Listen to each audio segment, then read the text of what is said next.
Hi everyone, welcome back to my channel. If you're new here, my name is Laura and I make mummy and pregnancy videos.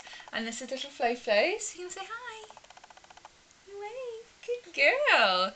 She's currently 14 months old and she's my first baby, and I'm currently expecting baby number 2 in December this year. Aren't we? Another little girl just like you. And so it's going to be an absolute madhouse when the second one arrives. So we're currently doing a new nursery, finding a double pram, all of that sort of stuff. So it's really, really busy at the moment, especially trying to run after a toddler pregnant. If any of you have been there, you know it's a struggle. Because you just want to climb on everything and walk everywhere and not behave.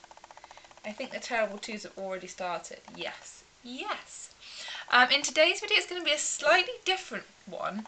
I wanted to talk about something that's happened to me in the past while I've been trying, well, me and my husband were trying to have our second baby. So that was around 5 months after I gave birth to Florence, which is when my cycles returned. So 5 months postpartum. And I wanted to talk about how I got a false positive pregnancy test.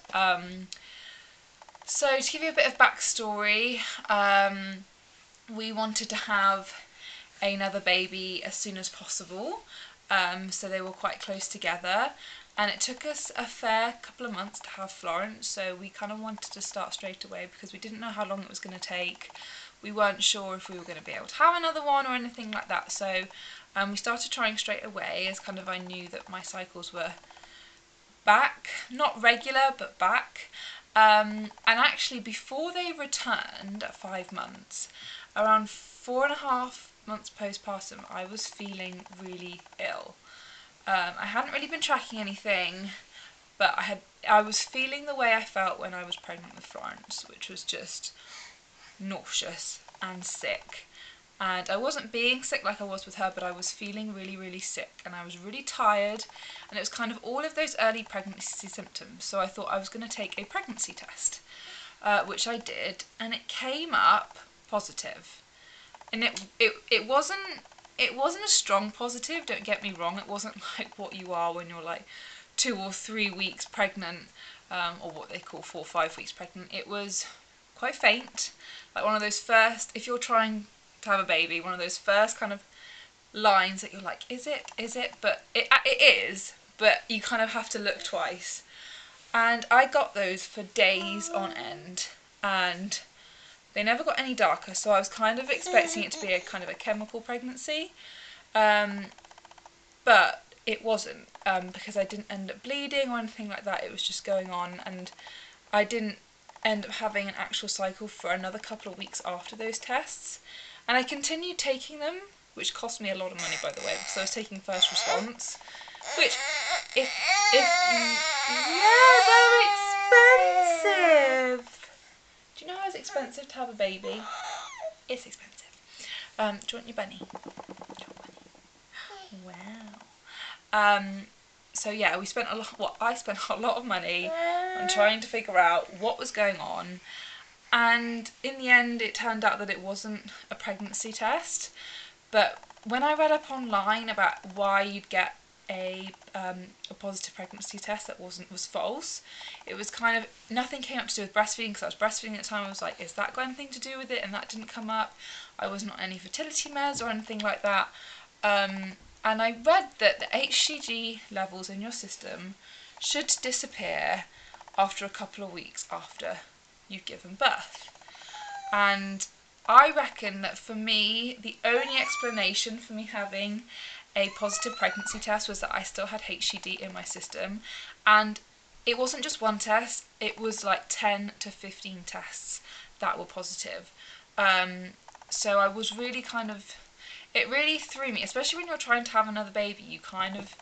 You see that line, you think you're pregnant, and for me that just wasn't the case. And I ended up getting pregnant, I think, on the 3rd cycle that came back after I had Florence. So I was about 8 to 9 months postpartum, which, you know, we were really happy about. It's a really lovely age. It's going to be like a 17-18 month gap depending on when this one arrives. But yeah, I just kind of wanted to share my story because obviously my HCG levels didn't go down straight away. They were still there, they were still in my system. I actually went to the doctors, I explained all of this, she could see the line, and she said wait a couple more days, and it never got any darker. And as you know, when you're trying for a baby, the kind of first exciting test that you can get is when it gets slightly darker, because you know things are hopefully going in the right direction. So yeah, that was kind of I think that's one of the reasons why I wanted to open up about this story, was because I did so much research to finding out if anyone had suffered the same things and why people could get false positive pregnancy tests, because I know it's really, really rare. But for me it happened, and it obviously just took a lot of time to get the HCG out of my system after giving birth to Florence. So that was kind of what I wanted to share. I hope this video is useful to someone, because I know when you're in a situation and you just want to look on loads of forums to see if people have gone through it. It's like when you're pregnant and you have a symptom, you're like, oh my god, what does this mean? Is this a bad sign? Is this a good sign? And you just want to have some reassurance from other people. So yes, it is, for me, was positive to have a positive false pregnancy test with first response, and it actually not be a pregnancy, it just be residual HCG from my system from having Florence. So it's one of those things that I don't want to ramble, but I just kind of want to put out there that it can happen, and it does make the trying to conceive, TTC, whatever everyone calls it, a real issue. Florence, can you get down please? Thank you. Terrible twos, they've already started, like I said. Oh, look, there you are.